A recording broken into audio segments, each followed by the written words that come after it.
Hey folks, Kevin here. Well, it's November 17th, 2023, and I'm in the house right now, getting a little bit of rain outside right now. And 2 weeks ago, I posted a video about harvesting the sweet potatoes, and I talked about curing them and all, and I didn't include shots of where we do our curing. And this is the end of the curing day, so I thought what I'd do is show you. So in our bathroom, what we do is we keep our totes. We do pretty much single or double layer of sweet potatoes in each one of these bins, and we end up having one, two, three, four, five, six different bins here for the sweet potatoes. And you can hear the washing machine going on in the background there. So this is where we keep the sweet potatoes. If there's wet towels or whatever, we put them right in the bathtub here with the sweet potatoes. I'll stack these ones back in there in just a minute. The other thing I mentioned when we did the harvesting of the sweet potatoes, I talked about taking the actual vines that are rooted and have attachments to the sweet potatoes themselves, and I separated those and I piled them up in the back of Pepe. Brought them over into the coop area where Thea went ahead and planted up 6 of them. So here are 6 of the sweet potato roots. They're just put in some moist soil. They've been in here 2 weeks. It'll be a few weeks before they actually start to do any developing at all. But in about a month, there'll be some significant development. If it's not going to make it, all of the green vine material will start turning brown and all. But we just keep them in here in our den area, in moist. And all we did do was we just tore off the tubers, the sweet potatoes from the vines themselves. We trimmed back the vines. Want to keep 1 or 2, maybe 3 nodes. This is a little bit too long. And prune everything back. These couple of dead vines here can get pruned off, and I just remove all the leaves. There are a couple of dead leaves there, but each one of these will end up being full plants, and then later on we'll set the flat trays on either side of them, and that'll be closer to springtime, real early springtime, in a couple of months from now.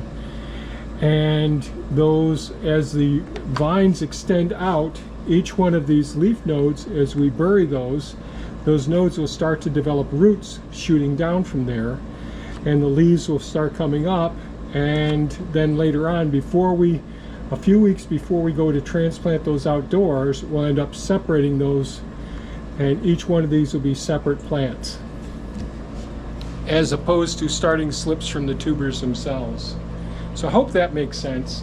It worked very well for us this last season. We got all those sweet potatoes from doing this same technique.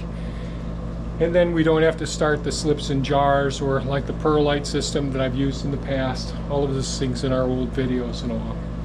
So I just wanted to show this. I know that there were a couple of questions about showing this, so I wanted to show it at this point. So this is our rooted systems here. They can go on out into the work area. As long as it doesn't freeze, they can go out there, but in the very beginning month or so, we just want to have them inside where it's warm. The roots can reestablish themselves. And these sat out for a few days before we got them potted up, before Thea was able to get them potted up. So they were on the counter out there to be done, but there was a whole list of things that had to be done before these.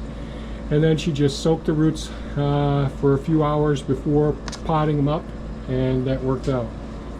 So, simple system. We just do we want high humidity when they're curing, somewhere around 80% or greater, and high heat, somewhere around 80 degrees Fahrenheit.